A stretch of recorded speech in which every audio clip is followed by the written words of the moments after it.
কিন্তু হযরতে ইউসুফ আলাইহিস সালাতু ওয়াস সালাম খাদ্যমন্ত্রী হওয়ার পরেও যার দস্তখত ছাড়া রিজিক বন্টন হয় না, যার দস্তখত ছাড়া চাউল ডাউল বন্টন হয় না, যার দস্তখত ছাড়া রিলিফের মাল বন্টন হয় না, যিনি খাদ্যমন্ত্রী, এমন অবস্থায়ও সেহরি করে 1 গ্লাস পানি দিয়ে, ইফতার করে শুধুমাত্র 1 গ্লাস পানি দিয়ে। আজিজে মিশর জিজ্ঞাসা করে, ইউসুফ, খাদ্যমন্ত্রী, তোমার হাতে সমস্ত খাদ্যের ভান্ডার, তোমার দস্তখত ছাড়া খাদ্য বন্টন হয় না, তোমার হাতে সব কিছু থাকার পরেও সেহরিতে 1 গ্লাস পানি আর ইফতারিতে 1 গ্লাস পানি কেন? হযরত ইউসুফ বলে, আজিজে মিশর, এটা আল্লাহ তাআলার একটা রং।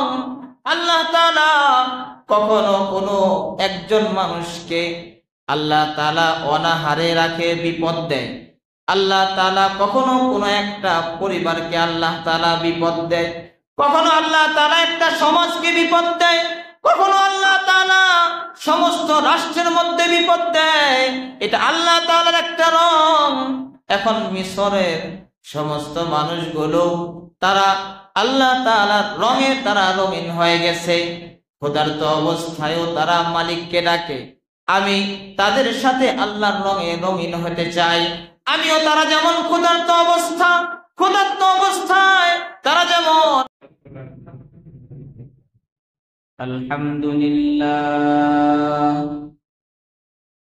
আলহামদুলিল্লাহি ওয়া কাফা ওয়া সালামুন আলা ইবাদিহিল্লাযীনা ইসতাফা। أما بعد فأعوذ بالله من الشيطان الرجيم.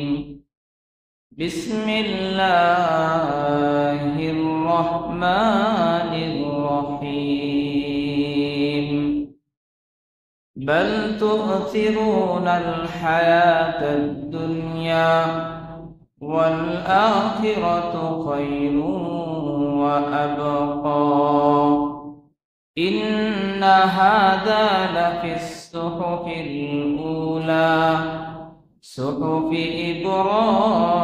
إبراهيم وموسى. وقال النبي صلى الله عليه وسلم الدنيا مزرعة الآخرة، أو كما قال عليه الصلاة والسلام. اللهم صل على محمد وعلى آل محمد كما صليت على إبراهيم وعلى آل إبراهيم إنك حميد مجيد. اللهم بارك على محمد وعلى آل محمد كما باركت على إبراهيم وعلى آل إبراهيم إنك حميد مجيد. روح حسن مصطفى، روح حسن مصطفى है एक बहर बेकला, उसके साहिल तक कोई शीर बोया पहुँचा नहीं। बलगुल उला बिकमालिही कशफत दुजा बिजमालिही। हसनत जमीउ खिसालिही सल्लु अलैहि व आलिही। रहे मेरे मस्कन हवाली काबा बने मेरे मदफन दियार मदीना बलगुल उला बिकमालिही कशफत दुजा बिजमालिही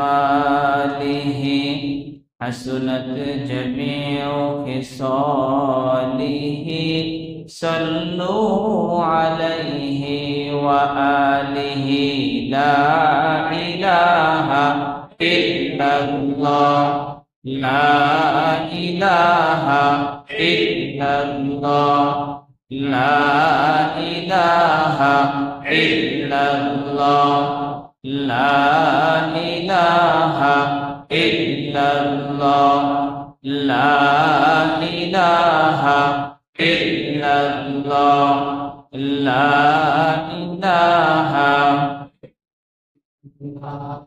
ला इलाहा इल्लल्लाह ला इलाहा इल्लल्लाह ला इलाहा इल्लल्लाह ला इलाहा इल्लल्लाह ला इलाहा इल्लल्लाह ला इलाहा इल्लल्लाह ला इलाहा। दिल जो खाली याद हुक से आए जवा खालाए शैतो है वो दिल बेगुमा संग दिल से कोलेरा पाके कौन सीना बातिंग मोहब्बत जाके कौन ला इलाहा इल्लल्लाह ला इलाहा इल्लल्लाह ला इलाहा इल्लल्लाह ला इलाहा इल्लल्लाह ला इलाहा इल्लल्लाह ला इलाहा इल्लल्लाह ला इलाहा। हर तमन्ना दिल से रुखसत हो गई अब तो आजा अब तो खुलवत हो गई ला इलाहा इल्लल्लाह ला इलाहा इल्लल्लाह ला इलाहा इल्लल्लाह ला इलाहा इल्लल्लाह ला इलाहा इल्लल्लाह ला इलाहा इल्लल्लाह ला इलाहा। सब खुशियों को आग लगा दो मौला गम से तेरे दिल शाद रहे अब तो रहे बस तादो में आखिर विरद सुबह आई मेरे इला ला इलाहा इल्लल्लाह ला इलाहा इल्लल्लाह ला इलाहा इल्लल्लाह ला इलाहा इल्लल्लाह ला इलाहा इल्लल्लाह ला इलाहा इल्लल्लाह ला इलाहा। चंद्र सूरज गैरुल्लाह बाज़र माज़र गैरुल्लाह ला इलाहा इल्लल्लाह ला इलाहा इल्लल्लाह ला इलाहा इल्लल्लाह ला इलाहा इल्लल्लाह। ইল্লাল্লাহ লা ইলাহা ইল্লাল্লাহ লা ইলাহা ইল্লাল্লাহ মুহাম্মাদুর রাসূলুল্লাহ সাল্লাল্লাহু আলাইহি আলহামদুলিল্লাহ রব্বে কারীমের দরবারে লক্ষ কোটি শুকরিয়া জ্ঞাপন করছি যে মনিব আমাদেরকে পবিত্র জুমার দিনে জুমার সালাত আদায় করার লক্ষ্যে অত্যন্ত মায়া করে মহব্বত করে ভালোবেসে ওলামে কেরামের সহবতে দ্বীনি পরিবেশে হায়াতের মূল্যবান সময় কিছু সময় কাটানোর জন্য সর্বাগ্নে আমাদেরকে মসজিদে আসার বসার তৌফিক দান করেছেন। এজন্য সকলে জবান খুলে ভক্তি ভরে সমস্বরে মহব্বতে বলি আলহামদুলিল্লাহ। মুহতারাম হাজিরিন, আমি আপনাদের সামনে 30 নম্বর পারার সূরা আ'লা 16 নং আয়াত তেলাওয়াত করেছি। নবীজির অসংখ্য হাদিস থেকে এক টুকরা হাদিস তেলাওয়াত করেছি।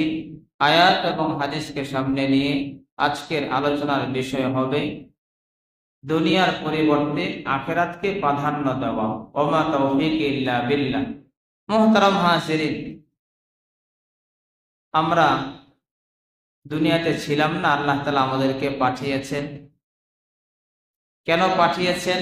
আল্লাহ তাআলা মাকসাদ বলে দিয়েছেন, উদ্দেশ্য বলে দিয়েছেন যে তোমাদেরকে পাঠিয়েছি আমি রবের ইবাদতের জন্য। দুনিয়াতে গাড়ি বাড়ি বিল্ডিং রং তামাশা এগুলো করবে, এই জন্য তোমাদেরকে পৃথিবীতে আমি পাঠাইনি, তোমাদেরকে বানাইনি, বানিয়েছি, পৃথিবীতে পাঠিয়েছি আমি রবের ইবাদতের জন্য। কি বলেন, ঠিক না বেঠিক? মুহতারাম হাজির, নবীজিও বলেন আদ-দুনিয়া মাজরাতুল আখিরাহ। দুনিয়া হলো আখিরাত কামাই করার, কামাইয়ের জায়গা হলো দুনিয়া।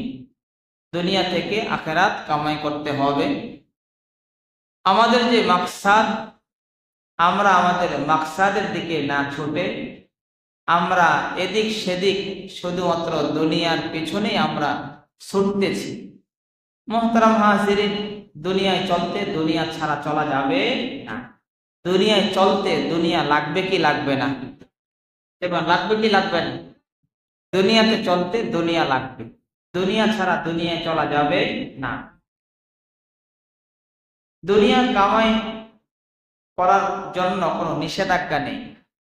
তুমি টাকা অর্জন না, যদি উপার্জন না করো, তুমি চলবে কিভাবে? তোমার সন্তান চলবে কিভাবে? স্ত্রী চলবে কিভাবে? দুনিয়ায় চলতে গেলে তোমার একটি গাড়ি দরকার, প্রাইভেট কার। তাহলে তুমি তোমার পরিবার নিয়ে এদিক সেদিক সব জায়গায় যাইতে পারবে। বড় ফ্যামিলি হলে একটা হাইটস দরকার সবার। আবার দুনিয়ায় চলতে গেলে একটি বাড়ি দরকার, নিজস্ব, ভাড়া বাড়ি নয়, নিজস্ব বাড়ির প্রয়োজন, যাতে পরিবার নিয়ে সবাই সুন্দর সচ্ছল ভাবে চলতে পারে। ভাড়া বাড়িতে সবকিছু করা যায়। এই জন্য দুনিয়ায় চলতে গেলে একটি গাড়ি দরকার, দুনিয়ায় চলতে গেলে একটি বাড়ি দরকার, দুনিয়ায় চলতে গেলে একটি নারী দরকার, স্ত্রী। তাহলে দুজনে মিলে সুখে শান্তিতে চলতে পারবে, কোনো সমস্যা হবে না। মুহতারাম হাজিরিন, তাহলে দুনিয়ায় চলতে গেলে এগুলো প্রয়োজন, এগুলো লাগবে। এগুলো হালাল ভাবে উপার্জন করে এগুলো করতে হবে, হারামের দিকে যাওয়া যাবে না। কেউ যদি হালাল ভাবে ইনকাম করে, এগুলো ব্যবস্থা করে, তাতে কোনো সমস্যা নেই। মুহতারাম হাজিরিন, কিন্তু সমস্যা কোথায়?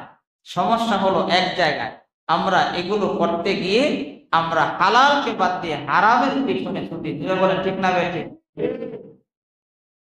হারামের পিছনে ছুটতে ছুটতে এমন অবস্থা হয়েছে, একজন পিয়ন 400 কোটি টাকার মালিক হয়ে যায়। বলেন ঠিক না বেঠিক?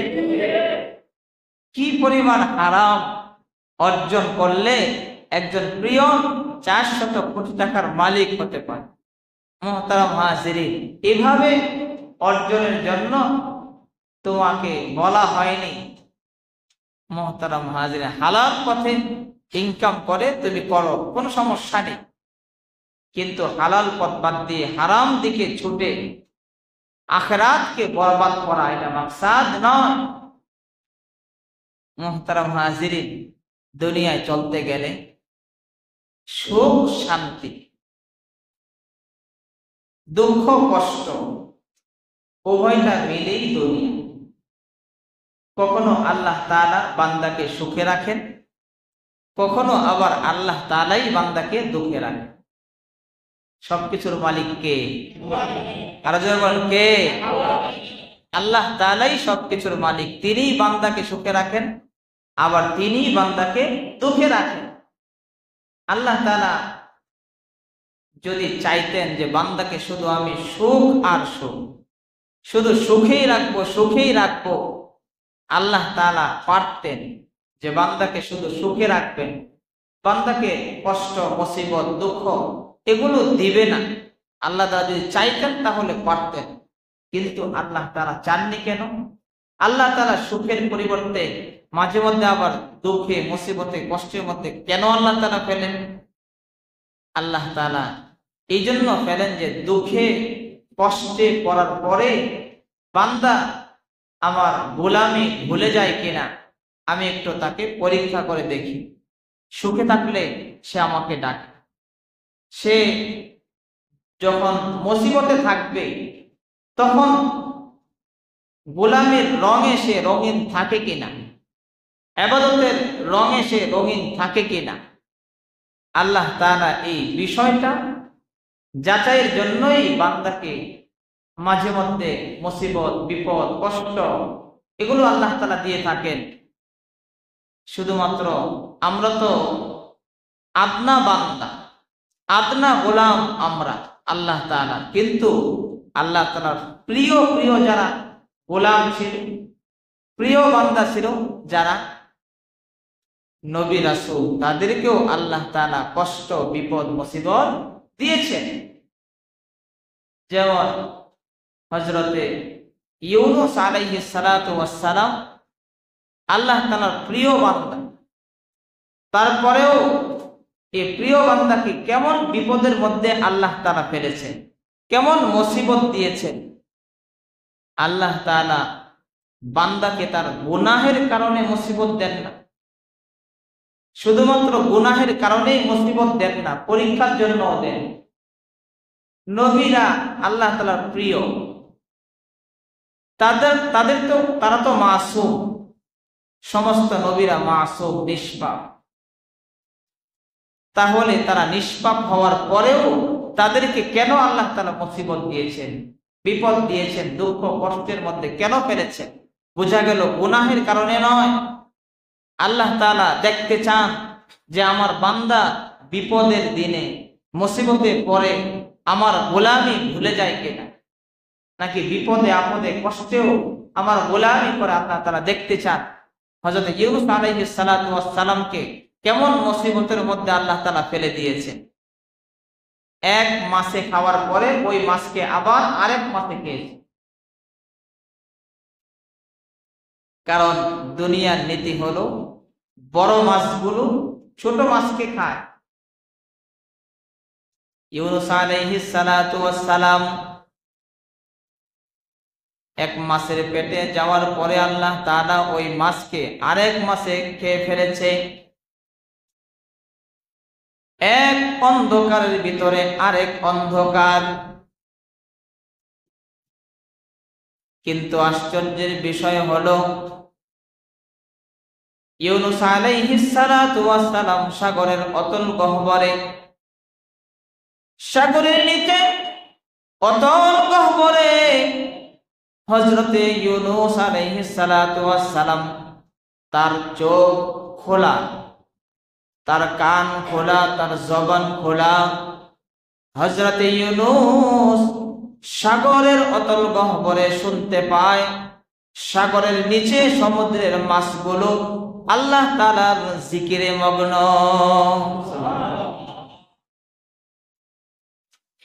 সাগরের তলদেশে এমন এমন প্রাণী, এমন এমন মাছ প্রাণী আল্লাহ তাআলা সৃষ্টি করেছেন যাদের জন্ম পানিতে, যাদের বসবাস পানিতে, যাদের মৃত্যু পানিতে, যারা পানির মধ্যে বসবাস করে তারা উপরে আসে না, এমন এমন প্রাণী, এমন এমন জীব আল্লাহ তাআলা সমুদ্রের অতল গহ্বরে আল্লাহ তাআলা সৃষ্টি করেছেন। তারা অক্সিজেন কোথা থেকে গ্রহণ করে? পানির নিচে ডুবুরি যখন যায়, অক্সিজেন সঙ্গে করে ডুবুরি পানির নিচে যায়, কারণ পানির নিচে অক্সিজেন নাই। এই জন্য অক্সিজেন সঙ্গে করে ওই পানির নিচে যেতে হয়। মাছ কোথায় থেকে অক্সিজেন পায়? মাছ আল্লাহ তাআলা তার জন্য অক্সিজেনের ব্যবস্থাও ওই পানির মধ্যেই আল্লাহ তাআলা করে দিয়েছেন। সুবহান। মুহতারাম হাজিরিন, আল্লাহ তাআলা এমন কিছু প্রাণী জীব মাটির ভিতরে আল্লাহ তাআলা সৃষ্টি করেন, যারা মাটির ভিতরে, যাদের জন্ম মাটির মধ্যে, যাদের বসবাস, আবার মাটির মধ্যেই তাদের মৃত্যু। তারা উপরে উঠে আসে না, তারা অক্সিজেন পায় কোথায়? আল্লাহ তাআলা ওই মাটির ভিতর থেকেই তাদের জন্য অক্সিজেনের ব্যবস্থা করে দেয়। বলে সুবহানাল্লাহ। মুহতারাম হাজিরিন, ইউনূস আলাইহিস সালাতু ওয়াস সালাম মাছের পেটের ভিতরে, আবার আরেক মাছের পেটে, দুইটা মাছের পেটের ভিতরে হযরত ইউনূস। তারপরেও আশ্চর্যের বিষয় হলো তার জবান খোলা, তার কান খোলা, হযরত ইউনূস আলাইহিস সালাতু ওয়াস সালামের চোখ খোলা। হযরত ইউনূস সমুদ্রের অতল গহ্বরের প্রাণীগুলোর জিকিরের আওয়াজ শুনতে পায়। হযরত ইউনূস চিন্তা করলেন, আমিও জিকির শুরু করে দেই। হযরত ইউনূস আবার জিকির শুরু করে দেয়, লা ইলাহা ইল্লা আনতা সুবহানাক ইন্নী কুনতু মিনাজ জালিমিন। হযরত ইউনূস আল্লাহ তাআলার জিকির মাছের পেটের ভিতরে যখন শুরু করে দেয়, এই জিকির যখন চলতে থাকে, আল্লাহ তাআলা বলেন, ফাস্তাজাবনা লাহু ওয়া নাজ্জাইনাহু মিনাল গাম। আমি আল্লাহ তাআলা ইউনূসের ডাকে সাড়া দিলাম, তার জিকিরের ডাকে, তার ডাকে আমি সাড়া দিলাম। ওয়া নাজ্জাইনাহু মিনাল গাম্মি, আর আমি আল্লাহ তাআলা তাকে মুসিবত থেকে মুক্তি দিলাম। ওয়া কাযালিকা নুনজিল মুমিনিন, আর আমি মুমিনদেরকে নাজাত দিয়ে থাকি। মুহতারাম হাজিরিন, হযরতে ইউনূস আলাইহিস সালাতু ওয়াস সালামকে আল্লাহ তাআলা মুক্ত করে দিলেন। আল্লাহ তাআলা পয়গম্বর, নবী, তারপরেও তার কোনো গুনাহ নেই, তারপরেও তাকে মুসিবতের ভিতরে, কেমন মুসিবতের ভিতরে আল্লাহ তাআলা কষ্টের ভিতরে ফেলেছেন। উপরের মানুষ তাকে এক মাসে খাওয়ার পরে আরেক মাসে খেয়ে ফেলেছে, আবার তাকে নিয়ে সমুদ্রের তলদেশে চলে গেছে। কি বিপদ আর মুসিবতের মধ্যে আল্লাহ তাআলা ফেলেছেন। আল্লাহ তাআলার উদ্দেশ্য হলো, দেখি আমার বান্দা সে কষ্টে মুসিবতে পড়ে আমাকে ভুলে যায় নাকি না আমাকে তখনও স্মরণ রাখে। মুহতারাম হাজিরিন, হযরত ইউনূস আলাইহিস সালাতু ওয়াস সালামের মুসিবত ছিল কম, এর চাইতেও বড় মুসিবত আল্লাহ তাআলা দিয়েছেন। আইয়ুব আলাইহিস সালাতু ওয়াস সালামকে 18 বছর যাবত আল্লাহ তাআলা তার শরীরের মধ্যে পচন দিয়েছিলেন, পোকামাকড় হয়ে গিয়েছিল। তাহলে কি মুসিবত আর কষ্ট আল্লাহ তাআলা বান্দাকে দেন। একজন মানুষ 18 বছর যদি তার শরীরে পোকামাকড় থাকে, তাহলে তার কি পরিমাণ কষ্ট হয়। হযরত আইয়ুব আলাইহিস সালাতু ওয়াস সালাম, আল্লাহ তাআলা তাকে মুসিবতের মধ্যে ফেলে দেয়। 18 বছর যাবৎ শরীরের মধ্যে পোকামাকড়। সাবাই গোষ্ঠীরা হযরতে আইয়ুব আলাইহিস সালাতু ওয়াস সালাম যখন সচ্ছল ছিলেন, যখন তার সন্তান সন্ততি ছিল, মাল ছিল, দৌলত ছিল, হযরত আইয়ুব এমন একজন পয়গম্বর যার উপরে দিনার আর দিরহামের বৃষ্টি বর্ষণ হয়েছে, যার সম্পদের কোনো অভাব ছিল না, সন্তান সন্ততি অভাব ছিল না, এমন এক রাজত্ব আর সম্পদের মালিক ছিল হযরতে আইয়ুব। কিন্তু আল্লাহ তাআলা কষ্ট আর মুসিবতের মধ্যে ফেলবেন। সাবাই গোষ্ঠীরা যখন আক্রমণ করে, তার সমস্ত সন্তানগুলো শহীদ হয়ে যায়। সাবাইরা যখন আক্রমণ করে, সমস্ত সম্পদগুলো ধ্বংস হয়ে যায়। শুধু তাই নয়, আল্লাহ তাআলা হযরত আইয়ুবকে রোগ দিয়ে দিলেন, শরীরের মধ্যে পচন ধরে যায়। এবার এলাকাবাসী এলাকা থেকে তাড়িয়ে দেয়। 4 জন স্ত্রীর মধ্যে 3 জন চলে যায়। একজন রহিমা, হযরত ইউসুফ আলাইহিস সালাতু ওয়াস সালামের মেয়ে রহিমা। রহিমা বলে, স্বামী আমার সবাই চলে গেলেও আমি যাব না, আমি আপনার সাথে মৃত্যু পর্যন্ত আছি, আপনাকে রেখে আমি কোথাও যাব না। পরের বাড়িতে গোলামি করে করে হযরতে আইয়ুব আলাইহিস সালাতু ওয়াস সালামের জন্য খাবার জোগাড় করে।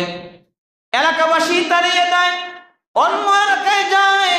অন্য এলাকার মানুষ বলে, আইয়ুব তোমার শরীরে যে দুর্গন্ধ, আমরা টিকতে পারি না, আমরা থাকবো না, তুমি থাকো, আমরা এলাকা থেকে চলে যাই।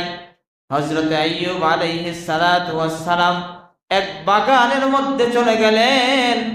18 বছর যাবত তার শরীরের মধ্যে পোকা। হযরত আইয়ুব এই অবস্থায়ও মালিককে ভুলে না, এই অবস্থায়ও মালিকের স্মরণ থেকে গাফেল হয় না। মুসিবতে পড়ে গেছে, বিপদের মধ্যে পড়ে গেছে, তারপরেও মালিকের স্মরণ থেকে গাফেল হয় না। আস্তে আস্তে পোকা যখন জিহ্বার মধ্যে যখন আঘাত করে ফেলে, এবার হযরত আইয়ুব বলে, রব্বি আন্নী মাসসানিয়াদ দুররু ওয়া আনতা আরহামুর রাহিমিন। মালিক আমার, এতদিন যাবত শরীরের মধ্যে পোকা ছিল, জিহ্বার জিকিরের মাধ্যমে, জিকিরের মজা দিয়ে ওই শরীরের দুঃখ কষ্টগুলোকে ঢেকে রেখেছিলাম। ও মালিক, তুমি বলো, আমার জিহ্বায় যদি পোকা ধরে যায়, আমি তোমাকে কিভাবে ডাকবো? আমি যদি তোমাকে না ডাকতে পারি, আমি কিভাবে সহ্য করব? ও মালিক, তুমি বলো না, আমার জিহ্বায় যদি পোকা হয়, আমি তোমাকে কিভাবে স্মরণ করব? আল্লাহ তাআলা বলেন, হে আইয়ুব, উরকুদ বিরিজলিক হাদা মুগতাসালুম বারিদুন ওয়া শারাব। হে আইয়ুব, তুমি তোমার পা দিয়ে, উরকুদ বিরিজলিক, তুমি তোমার পা দিয়ে জমিনের মধ্যে আঘাত করো। হাদা মুগতাসালুম বারিদুন ওয়া শারাব, জমিন থেকে ঝর্ণার ফোয়ারা, ঠান্ডা পানির ঝর্ণা ফোয়ারা জমিন থেকে বের হবে। হাদা মুগতাসালুম বারিদুন ওয়া শারাব, এই ফোয়ারার মধ্যে তুমি গোসল করো আর ঠান্ডা পানি তুমি পান করো। হযরত আইয়ুব যখন পা দিয়ে আঘাত করলেন, ওই ফোয়ারা মাটির নিচ থেকে বের হয়। ঠান্ডা পানির মধ্যে গোসল করে যখন পানি পান করলেন, আল্লাহ তাআলা আবার সুদর্শন যুবকে পরিণত করে দেয়। হযরত আইয়ুব যখন ভালো হয়ে যায়, স্ত্রী রহিমা তার দিকে যখন তাকায়, স্ত্রী বলে, কে আপনি? আপনাকে চিনতে পারতেছে না। আইয়ুব বলে, হে আমার স্ত্রী, তাকিয়ে দেখো, আমি তোমার স্বামী হযরতে আইয়ুব। সুবহান। একজন মানুষ 18 বছর যাবত যদি তার সমস্ত শরীরে পোকামাকড় কিরা হয়ে যায়, তার চেহারা সুরত আকৃতি কেমন হতে পারে? আল্লাহ তাআলা আবার যখন সুস্থ করে দিলেন, তখন চেহারা এতই সুন্দর যে সে তার চেহারা কেমন ছিল আর এখন কেমন আল্লাহ তাআলা বানিয়ে দিয়েছেন, স্ত্রী নিজেই চিনতে পারতেছে না। মুহতারাম হাজিরিন, হযরতে আইয়ুব আলাইহিস সালাতু ওয়াস সালামের তিনজন বন্ধু এসে বলেছিল, হে আইয়ুব, কি গুনাহ যেন তুমি করেছো, যার কারণে আল্লাহ তাআলা তোমার উপরে এই গজব অবতীর্ণ করেছে। হযরত আইয়ুব বললেন, বন্ধুরা, না, আমি কোনো গুনাহ করিনি, আল্লাহ তাআলা আমাকে কোনো গজবও দেয়নি। আল্লাহ তাআলা আমাকে পরীক্ষা করতেছেন যে এই দুঃখে মুসিবতের মধ্যে আমি মালিকের স্মরণ থেকে কি গাফেল হয়ে যাই, এই পরীক্ষা আল্লাহ তাআলা আমার কাছ থেকে নিতেছেন। এই জন্য আমি আমার মালিকের উপরে অসন্তুষ্ট না, আমি আলহামদুলিল্লাহ আমার মালিকের উপরে খুশি। বলেন সুবহান। হযরত আইয়ুবকে সুস্থ হওয়ার পরে একজন জিজ্ঞাসা করে, আইয়ুব, তুমি এখন কেমন আছো? আইয়ুব বলে, এখন আলহামদুলিল্লাহ ভালো আছি, কিন্তু যখন অসুস্থ ছিলাম তখন আমি তার চাইতেও আরো ভালো ছিলাম। কেননা যখন আমি অসুস্থ ছিলাম আল্লাহ তাআলা সকাল সন্ধ্যা পর্দাবিহীন আমাকে জিজ্ঞাসা করতো, আইয়ুব তুমি কেমন আছো? সুবহান। পর্দাবিহীন আমার সাথে সকাল সন্ধ্যা দুইবার আল্লাহ তাআলা আমাকে জিজ্ঞাসা করতেন, আইয়ুব কেমন আছো? এখন তো সুস্থ হয়ে গেছি, ভালো আছি, কিন্তু এখন তো আর সকাল সন্ধ্যা মালিক আমাকে জিজ্ঞাসা করে না। মুহতারাম হাজিরিন, তাহলে তারা অসুস্থ থাকার পরেও বলতেন আলহামদুলিল্লাহ ভালো আছি। অসুস্থ থাকার পরেও মালিক থেকে তারা গাফেল হতেন না। অসুস্থ থাকার পরেও, মুসিবতে থাকার পরেও তারা মালিকের স্মরণ থেকে দূরে সরে যেতেন না। মুহতারাম হাজিরিন, এই জন্য আল্লাহ তাআলা কখনো কখনো মুসিবত বিপদ দিয়ে বান্দাকে পরীক্ষা করেন যে বান্দা গোলামের রঙে রঙিন থাকে কিনা। আল্লাহ তাআলা কি শুধুমাত্র বড়দেরকে আল্লাহ তাআলা বিপদ মুসিবত দেয়? বাচ্চাদেরকেও, যারা ছোট বাচ্চা নাবালেগ শিশু, তাদেরকেও আল্লাহ তাআলা অনেক বিপদ মুসিবতের মধ্যে আল্লাহ তাআলা ফেলে রাখেন। কি বলেন, ঠিক না বেঠিক? ছোট বাচ্চা, তার তো কোনো গুনাহ নেই, সে তো মাসুম, তাকে আল্লাহ তাআলা বিপদ দেয়, মুসিবত দেয়, কঠিন রোগে আল্লাহ তাআলা আক্রান্ত করে। তাহলে বোঝা যায় শুধুমাত্র গুনাহের জন্য আল্লাহ তাআলা বান্দাকে বিপদ মুসিবত দেন না। আল্লাহ তাআলা এমনিতেও আল্লাহ তাআলা বান্দাকে কখনো রাখেন সুখে, কখনো রাখেন দুঃখে, কখনো সুখ দেন, কখনো দুঃখ দেন। ইউসুফ আলাইহিস সালাতু ওয়াস সালাম ছোট ছিলেন, বাচ্চা ছিলেন, তাকেও কেমন মুসিবতের মধ্যে আল্লাহ তাআলা ফেলেছেন, বিপদের মধ্যে ফেলেছেন। পিতা থেকে হযরত ইউসুফকে প্রথমে আলাদা করে ফেলেছে, আলাদা করে ভাইয়েরা কূপের মধ্যে নিয়ে ফেলে দেয়। ছোট বাচ্চা, তার কি অপরাধ, তার কি দোষ? কিন্তু আল্লাহ তাআলা কেমন বিপদের মধ্যে ফেলতেছেন, মুসিবত দিয়েছেন, বাবা থেকে আলাদা করে তারপরে ভাইয়েরা নিয়ে কূপের ভিতরে ফেলে দেয়। জীবন্ত মানুষ, তাকে কূপে ফেলে দিতেছে। যদিও ভাইয়েরা তাকে মারতে চায়, আল্লাহ তাআলা তার পয়গম্বরকে জীবিত রাখতে চায়, ভাইয়েরা শত চেষ্টা করো, তারপরেও আল্লাহ তাআলা জীবিত রাখতে চায়। আল্লাহ তাআলা যা চান তাই হবে। পৃথিবীর মানুষ যত চেষ্টাই করো তাকে মারতে পারবে না। ভাইয়েরা হযরত ইউসুফকে পানিতে ফেলে দেয়, কূপের ভিতরে ফেলে দেয় আল্লাহ তাআলা। আরশে আজিম থেকে আল্লাহ তাআলা বলে, হে জিবরাইল, ইউসুফকে ভাইয়েরা কূপের ভিতরে ফেলে দিয়েছে, আমি চাই তার পাপ পানি স্পর্শ করার আগে তুমি তাকে মুক্ত করো, তুমি তাকে হেফাজতের দায়িত্ব তুমি নাও। অলরেডি ভাইয়েরা কূপে ছেড়ে দিয়েছে, আল্লাহ তাআলা তখন জিবরাইলকে বললেন, আমি চাই তার পা যেন পানি স্পর্শ না করে, এর আগেই তুমি তাকে হেফাজত করো। তখনও জিবরাইল আল্লাহ তাআলার সাথে আরশে আজিমে কথা বলে। আল্লাহ তাআলা বলা মাত্র হযরত জিবরাইল ইউসুফ আলাইহিস সালাতু ওয়াস সালাম পানিতে পড়ার আগে হযরতে জিবরাইল তার ডানা দিয়ে সঙ্গে সঙ্গে ডানার মধ্যে নিয়ে নেয়। সুবহান। জিবরাইলের আরশে আজিম থেকে আসতে সেকেন্ডের প্রয়োজন হয় না। আমরা যেমন বাতি জ্বালানোর জন্য সুইচ যখন টিপ দেই, টিপ দেওয়ার সঙ্গে সঙ্গে হয়তো এটা 1 সেকেন্ড দেরি হয় জ্বলতে, তারপরেও আমরা দেখি দেওয়া মাত্র জ্বলে যায়। কি বলেন, ঠিক না বেঠি? সুইচ দেওয়ার সঙ্গে সঙ্গেই যেন বাতি জ্বলে যায়, সুইচ দেওয়ার সঙ্গে সঙ্গেই যেন পাখা ঘোরা শুরু করে দেয়। এটা তো দুনিয়ার আবিষ্কার। এই শক্তি আল্লাহ তাআলা মানুষের ব্রেনে দিয়েছেন। আর তারা হলো ফেরেশতা, তাদের কি গতি! চোখের পলক পড়ার আগেই, সেকেন্ড হওয়ার আগেই জিবরাইল আলাইহিস সালাতু ওয়াস সালাম আরশে আজিম থেকে সঙ্গে সঙ্গে তাকে তার ডানার মধ্যে করে হযরত ইউসুফ আলাইহিস সালাতু ওয়াস সালামকে হেফাজত করে ফেলে। সুবহান।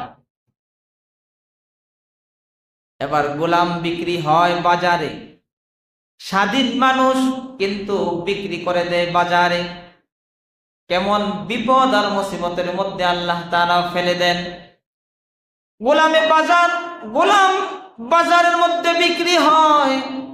আজিজে মিসর তাকে ক্রয় করে জুলাইখা হযরত ইউসুফ আলাইহিস সালাতু ওয়াস সালামকে পছন্দ করে ফেলে অন্দর মহলের ভিতরে নিয়ে যায়।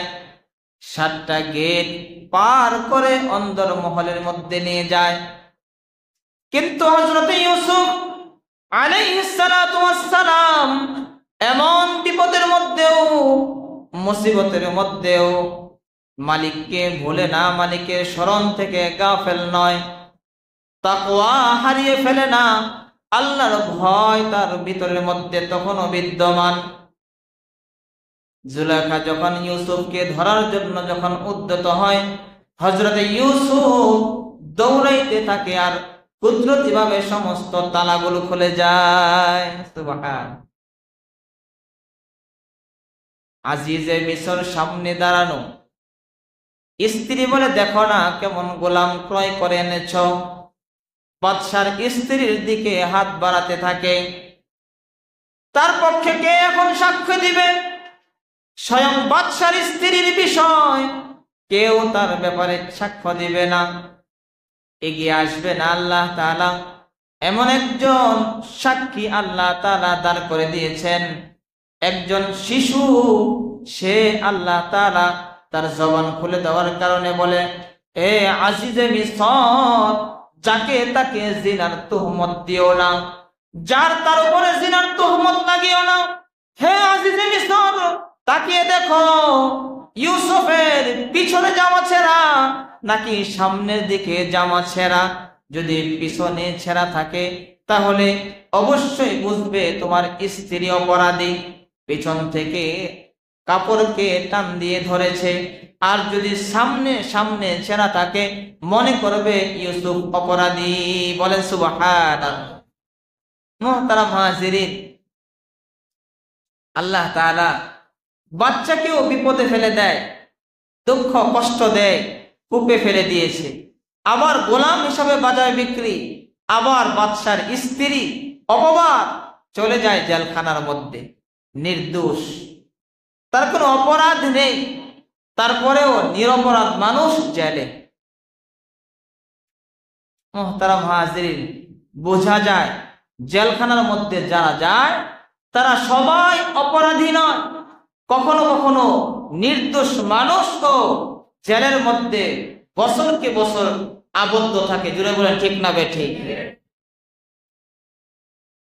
শত শত উলামায়ে কেরাম, তাদের লন্ডনে বাড়ি নেই, ইউরোপ আমেরিকায় তাদের কোনো গাড়ি বাড়ি বিল্ডিং নেই।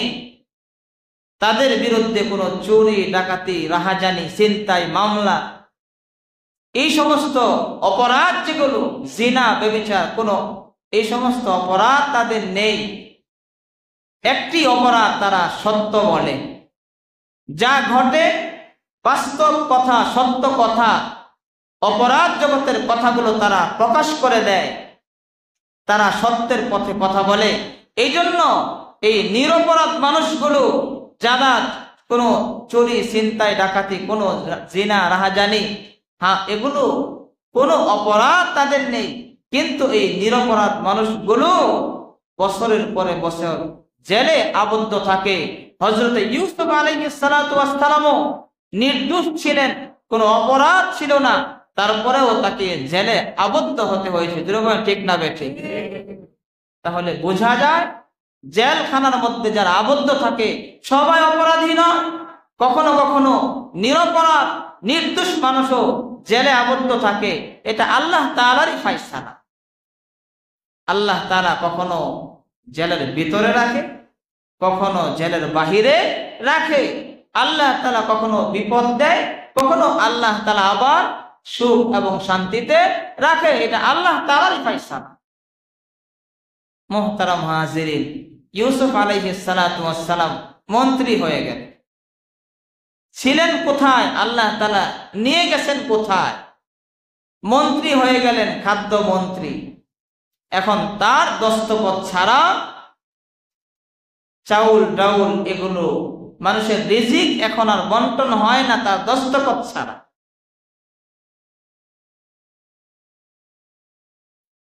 কিন্তু হযরতে ইউসুফ আলাইহিস সালাতু ওয়াস সালাম খাদ্যমন্ত্রী হওয়ার পরেও যার দস্তখত ছাড়া রিজিক বন্টন হয় না, যার দস্তখত ছাড়া চাউল ডাউল বন্টন হয় না, যার দস্তখত ছাড়া রিলিফের মাল বন্টন হয় না, যিনি খাদ্যমন্ত্রী, এমন অবস্থায়ও সেহরি করে 1 গ্লাস পানি দিয়ে, ইফতার করে শুধুমাত্র 1 গ্লাস পানি দিয়ে।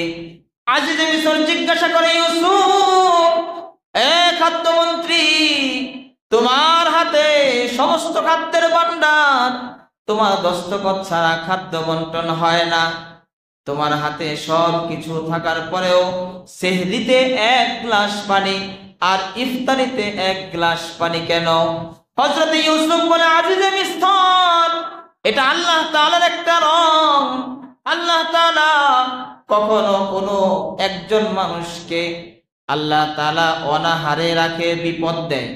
আল্লাহ তাআলা কখনো কোনো একটা পরিবারকে আল্লাহ তাআলা বিপদ দেয়, কখনো আল্লাহ তাআলা একটা সমাজকে বিপদ দেয়, কখনো আল্লাহ তাআলা সমস্ত রাষ্ট্রের মধ্যে বিপদ দেয়। এটা আল্লাহ তাআলার একটা রং। এখন মিশরের সমস্ত মানুষগুলো তারা আল্লাহ তাআলার রঙে তারা রঙিন হয়ে গেছে। ক্ষুধার্ত অবস্থায়ও তারা মালিককে ডাকে, আমি তাদের সাথে আল্লাহর রঙে রঙিন হতে চাই। আমিও তারা যেমন ক্ষুধার্ত অবস্থায় তারা যেমন মালিকের স্মরণ থেকে গাফেল হয় না, আমিও মালিকের রঙে তাদের সাথে একটু রঙে রঙিন হলাম, যাতে করে আল্লাহ তাআলার রঙে আমি রঙিন হতে পারি। আল্লাহ তাআলার এই রঙে রঙে এই জন্য রঙিন হতে চাই।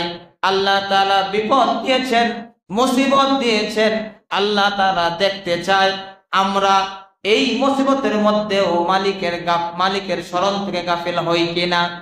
মুহতারাম হাজিরিন, এই যে আল্লাহ তাআলার এক রং দুর্ভিক্ষ, এই দুর্ভিক্ষ দিয়েছেন কে? সবাই বলেন কে? দুর্ভিক্ষ দিয়েছেন আল্লাহ তাআলা। আল্লাহ তাআলার একটা রং এটা, যে আল্লাহ তাআলা এখন মানুষকে দুর্ভিক্ষ দিবেন, এখন মানুষ কষ্ট করবে, এটা আল্লাহ তাআলার এক রং।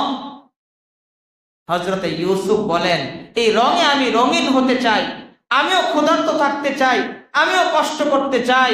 যেহেতু পৃথিবীর সবাই তারা ক্ষুধার্ত থাকবে, কষ্ট করবে, এই কষ্টের মধ্যেও তারা আবার ইবাদত করবে, আমিও ক্ষুধার্ত থাকতে চাই, আমিও ক্ষুধার্ত থেকে ইবাদত করতে চাই। আল্লাহ তাআলার রঙে আমিও রঙিন হতে চাই। বলেন সুবহানাল্লাহ।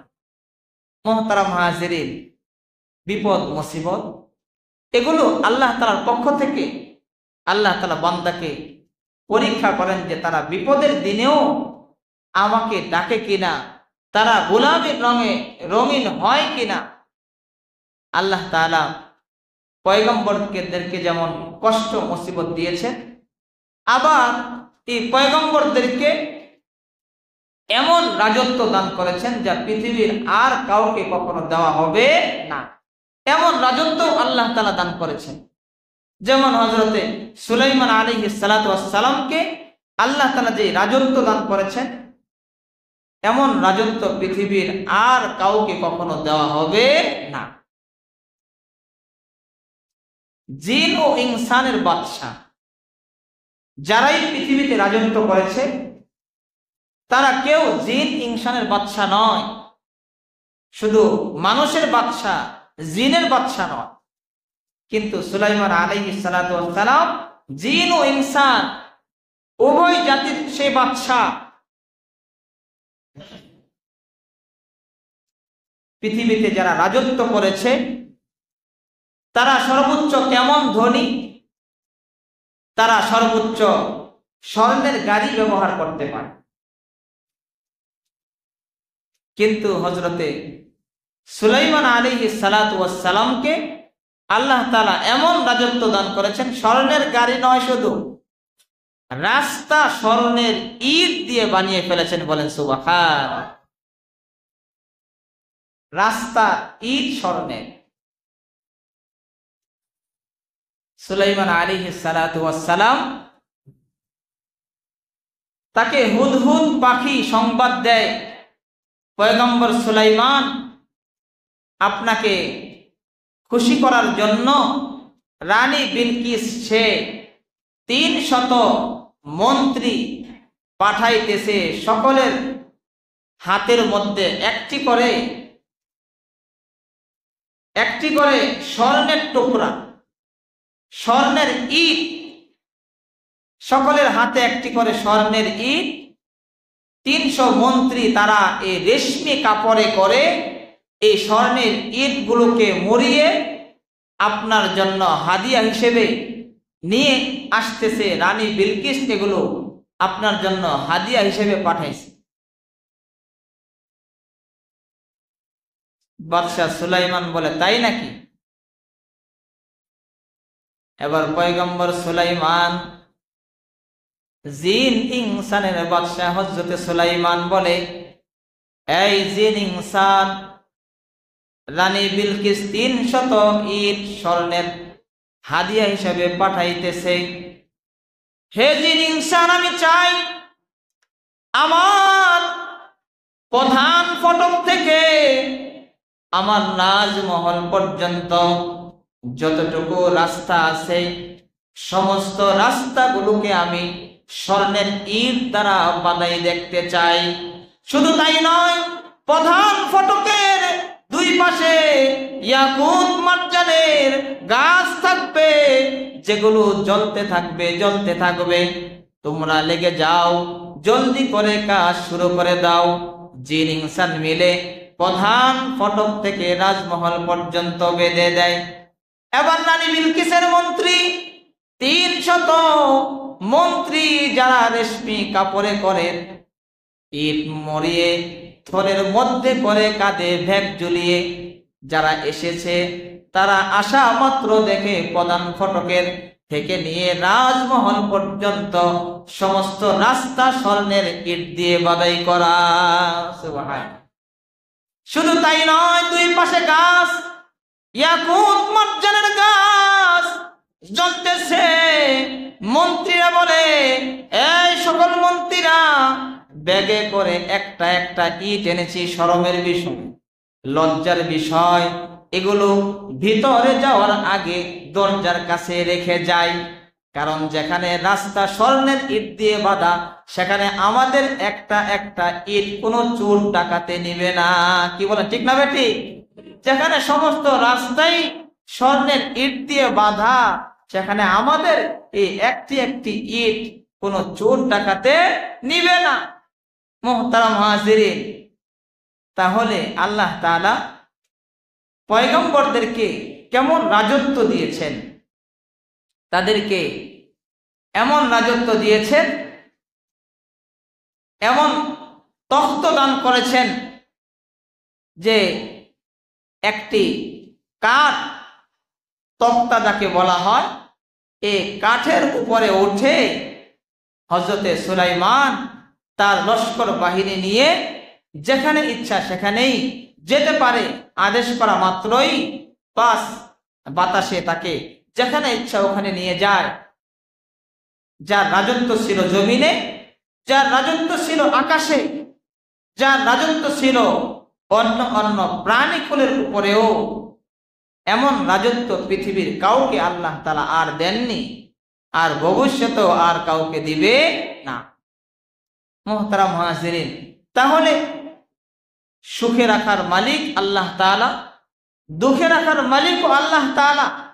আল্লাহ তাআলাই বান্দাকে সুখ দেন, আল্লাহ তাআলাই বান্দাকে দুঃখ দেন, মুসিবত বিপদ দেন। আল্লাহ তাআলা যাচাই করেন, পরীক্ষা করেন। বান্দা দুঃখে মুসিবতে বিপদে থাকার পরে আমার গোলামের রং কি ছুটে যায়, নাকি বিপদের মধ্যেও আমার গোলামের রঙে সে রঙিন থাকে, আগে যেমন আমাকে ডাকতো তেমনই আমাকে ডাকে, নাকি আমাকে সে ভুলে যায়। আল্লাহ তাআলা এই যাচাই করেন, পরীক্ষা করেন।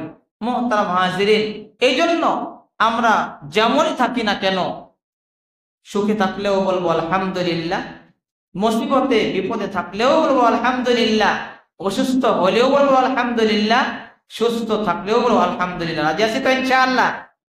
মুহতারাম হাজিরিন, আমরা সুস্থ অবস্থায় যেমন আল্লাহ তাআলার গোলামি করি, অসুস্থ হয়ে গেলেও আল্লাহ তাআলার গোলামি করব। আল্লাহ তাআলা গোলামি করার জন্যই আমাদেরকে এই পৃথিবীতে পাঠিয়েছেন, আমরা যাতে করে গোলামি করতে পারি। 5 ওয়াক্ত নামাজ জামাতের সাথে পড়া সবচেয়ে বড় গোলামি। এই জন্য শুধুমাত্র জুমার দিন নয়, 5 ওয়াক্ত নামাজ, 5 ওয়াক্ত হাজিরা আল্লাহ তাআলার ঘরে দেওয়া, 5 ওয়াক্ত নামাজ জামাতের সাথে পড়া, এটা সবচেয়ে বড় গোলামি। আল্লাহ তাআলা আমাদের সকলকে আল্লাহ তাআলার এই গোলামি আমাদেরকে সুস্থ অবস্থায়, অসুস্থ অবস্থায়, মৃত্যু পর্যন্ত আমাদের সকলকে করার তৌফিক দান করবেন। আমিন। ওয়া আখিরু দাওয়ানা আলহামদুলিল্লাহি রাব্বিল আলামিন।